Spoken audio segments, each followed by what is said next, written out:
நம்ம என்ன பார்க்க போறோம்னா மகர ராசிக்காரருக்கு 2026 தமிழ் புத்தாண்டு ஏப்ரல் 14ஆம் தேதி சித்திரை முதல் நாள் பிறக்கக்கூடிய அந்த தமிழ் புத்தாண்டு அடுத்த வரக்கூடிய ஒரு வருடத்துக்கு எத்தகைய ஒரு ஆண்டாக மகர ராசிக்காரருக்கு இருக்க போகுதுங்கிறது சயின்டிஃபிக் வேதிக் அஸ்ட்ராலஜி முறையில் துல்லியமான முறையில் பரிகாரங்கள் அது மாதிரி மூட நம்பிக்கைக்குள்ள போகாமல் எப்படி எப்படி கிரகங்கள் எந்த மாதிரி இடத்துல சஞ்சரித்தால் எது மாதிரி ஒரு அமைப்பு கொடுக்கும். நம்மளுடைய கர்ம பலன் ஒளி தத்துவ அடிப்படையில் அறிவியல் சார்ந்த இந்திய வேத ஜோதிட அடிப்படையிலான சயின்டிஃபிக் வேதிக் அஸ்ட்ராலஜி முறையில் நாம் மகர ராசிக்கு எத்தகைய ஒரு ஆண்டு பலன்கள் என்று சொல்லப்படுகிற ஆண்டுக்கு ஒரு தரம் ரெண்டு ஆண்டுக்கு ஒரு தரம் பயிற்சி பெறக்கூடிய சனி, குரு, ராகு, கேதுங்கிற கிரகத்தின் அமைப்புகள் காரணமாக மகர ராசிக்கு எத்தகைய ஒரு தாக்கத்தை இந்த தமிழ் புத்தாண்டு 2026 ஏப்ரல் 14 2027 ஏப்ரல் 13 வரைக்கும் இருக்கக்கூடிய அந்த காலகட்டம், ஒரு ஆண்டு காலகட்டம் எத்தகைய ஒரு ஆண்டாக இருக்க போகுதுங்கிறது மகர ராசிக்கு பார்க்க போறோம். இப்ப பாருங்க, சனி 3ஆம் இடத்திலே நீடித்திருக்கிறார். 7.5 நாள் சனி மகர ராசிக்காரர்களுக்கு முடிந்து ஓரளவுக்கு பிரச்சனைகளிலிருந்து மீண்டும் அடுத்து வரக்கூடிய புதிய வாழ்க்கையை நோக்கி போய் கொண்டிருக்கக்கூடிய மகர ராசிக்காரர்களுக்கு குரு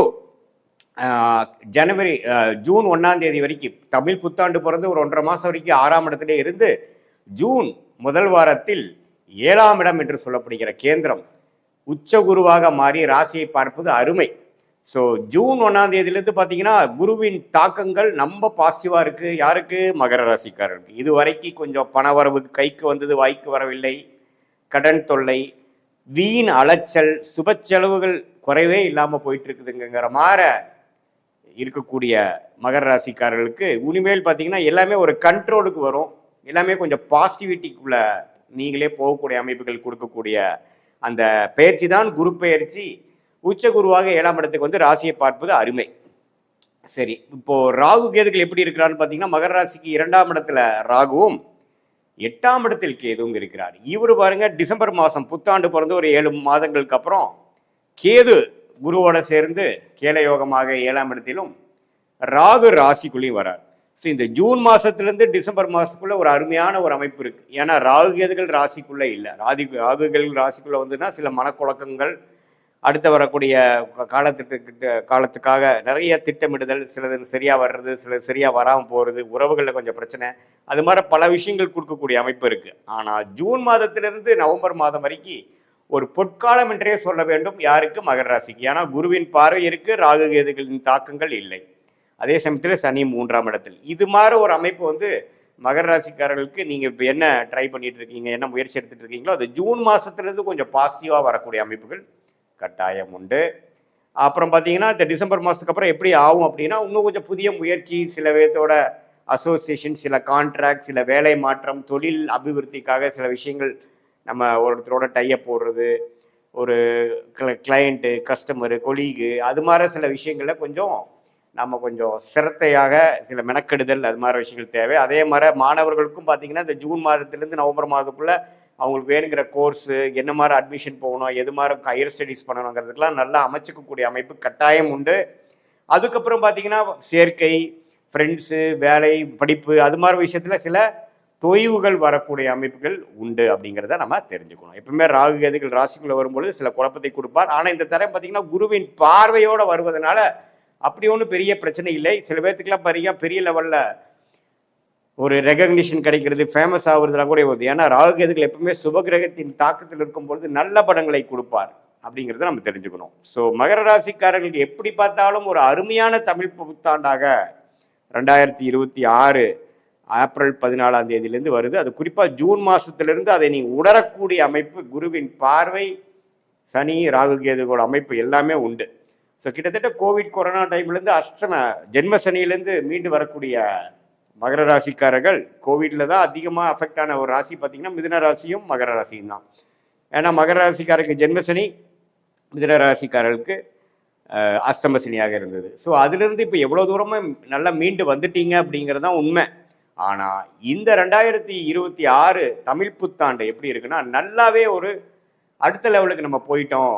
இது வரைக்கும் நான் மனசில் ஒரு வருஷம் 2 வருஷமா சங்கடங்கள், சில பிரச்சனைகள் தீர்க்க முடியாமல், சில உறவுகளில் ஒரு சுணக்கமாக இருக்கக்கூடிய அமைப்புகள், அது மாதிரிலாம் போயிட்டு இருந்த மகர ராசிக்காரர்களுக்கு ஒரு அற்புதமான ஒரு நல்ல ஒரு மாற்றத்தை உறவுகள் காட்டிலும் உறவுகள் விஷயத்துல, அதே மாதிரி வசதி வாய்ப்புகள் விஷயத்துல, அதே மாதிரி மன சந்தோஷம் மன மகிழ்ச்சி விஷயத்துல சுப விஷயங்கள் நடந்து அதுவரை நம்ம நடக்காம ஒரு தடைகளா இருந்ததேங்கிற ஒரு மன அழுத்தத்தை குறைக்கக்கூடிய அமைப்பாகவும், அதே சமயத்துல கல்யாணம், குழந்தை, குடும்பத்துக்கு ஒரு நல்ல விஷயங்கள்லாம் நடக்கணும், 2-3 வருஷமாவே ஜென்மசனியிலிருந்தே அதை நாங்கள் எதிர்பார்த்துட்டு இருக்கோங்கிறவங்களுக்கெல்லாம் நல்ல மாற்றத்தை கொடுக்கக்கூடிய ஒரு அமைப்பு இருக்குங்க. அதே சமயத்தில் பாருங்க, வியாபாரத்தில் இருக்கிறவங்களுக்கு நல்ல விருத்தி, நல்ல கஸ்டமர்ஸ், நம்ம கிளைண்ட்ஸ், பார்ட்னர்ஸ் அப்படிங்கிற மாதிரி சோஷியல் லைஃப் வந்து மகர ராசிக்காரர்களுக்கு நம்ம பாசிட்டிவாக இம்ப்ரூவ் ஆகக்கூடிய ஒரு அமைப்பு இருக்குதுங்கிறது நம்ம தெரிஞ்சுக்கிறோம். ஸோ மகர ராசிக்காரர்களுக்கு எப்படி பார்த்தாலும் கடந்த 2 வருஷம் கம்பேர் பண்ணுறப்போ இந்த ஆண்டு தமிழ் புத்தாண்டு, குறிப்பாக தமிழ் புத்தாண்டு பிறந்து ஒரு 1.5 மாசத்துல இருந்தே என்ன அவங்க எதிர்பார்த்துட்டு இருந்தாங்களோ அது டக்குன்னு கொஞ்சம் கிடைக்கக்கூடிய அமைப்பு, சிலதெல்லாம் எதிர்பார்க்காத சில விஷயங்கள் நடக்கக்கூடிய அமைப்புகள்லாம் வந்து டிசம்பர் மாதத்துக்கு மேலே வரக்கூடிய அமைப்பு. ஏன்னா கேது குருவோட சேரும் பொழுது கேல யோகமாக ஆறி கொஞ்சம் சுபவிரயங்கள் மூலமாக பணம் ஈட்டுதல், ஷேர் ஸ்டாக்ஸ் அதில் எல்லாம் கொஞ்சம் பணம் ஈட்டுதல், கொஞ்சமே குடும்பத்தில் கொஞ்சம் பிரச்சனைகள் போயிட்டு இருக்கிறதெல்லாம் கொஞ்சம் தீர்வு பெறுவதல், பங்காளி சண்டை, கோர்ட்டு கேஸு வம்பு வழக்கு இது எல்லாமே ஓரளவுக்கு தீர்வாகி நம்ம மனமே உற்சாகமாகி பழைய மாதிரி ஒரு ஏனோதானன்னு இல்லாமல் கொஞ்சம் உற்சாகத்தோட உருப்படுறதுக்கு என்ன வழிங்கிற மாதிரி ஒரு பாசிட்டிவிட்டிக்குள்ள போகக்கூடிய அமைப்பு தான் இந்த உச்சகுருவின் பார்வை ராசி மேலே விழுகுதுங்கிறத நம்ம புரிஞ்சுக்கணும். இந்த காலகட்டம் குறிப்பாக இந்த ஜூன் மாதத்துலேருந்து நவம்பருக்குள்ளே சில விஷயங்களாக நீங்கள் காரியம் சாதிச்சுக்கணும்.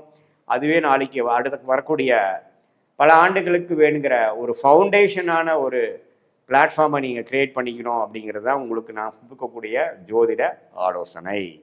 இது பொதுவான பலனை தவிர உங்களுடைய ஜென்ம ஜாதகத்தில் பிறந்த தேதி, பிறந்த நேரம், பிறந்த ஊரை வைத்து உங்கள் ஜாதகத்தை போட்டு நீங்கள் எந்த லக்னத்தில் பிறந்தீங்க, நீங்கள் மகர ராசியில் அவிட்ட நட்சத்திரத்தில் பிறந்திருந்தாலும் சரி, திருவோண நட்சத்திரத்தில் பிறந்திருந்தாலும் சரி, உத்திராட நட்சத்திரத்தில் பிறந்திருந்தாலும் சரி, லக்னாதிபதி நீ என்ன லக்னம், உங்கள் லக்னாதிபதி எப்படி இருக்கிறார், ஸ்தானபலம், திக்பலம், திருப்பலம் எப்படி இருக்கிறார், எது மாதிரி தசாபுக்திகள் போய்கொண்டு இருக்கிறது, உங்கள் லக்னத்துக்கு யோகமான தசைகள் போய்கொண்டு இருக்கிறதா, எது மாதிரி வாழ்க்கையில் அடுத்த வரக்கூடிய 6 months 3 months அடுத்த 12 months 1 yearலாம் எப்படி இருக்கு, எது மாதிரி திசையில் நம்ம வாழ்க்கை அமையக்கூடிய அமைப்புகள் இருக்கு, திரும்பக்கூடிய அமைப்புகள் இருக்கு, எந்தெந்த பிராப்தங்கள் காத்து இருக்கிறது, எந்தெந்த பிராப்தங்கள் நமக்கு வரக்கூடிய அமைப்புகள் இல்லை அப்படிங்கிறத தெளிவாக தெரிந்து அதை நோக்கி நீங்கள் வாழ்க்கையில் செய்யக்கூடிய முயற்சிகளாக இருந்தாலும் சரி, திட்டங்களாக இருந்தாலும் சரி, அதை நோக்கி நீங்கள் வந்து ஒரு செயல்பாடுகளையும் நீங்கள் செய்யும் பொழுது வாழ்க்கையில் எளிதில் எதிர்நீச்சல் போடாமல் வெற்றி பெற முடியும் என்று சொல்ல விரும்புகிறேன்.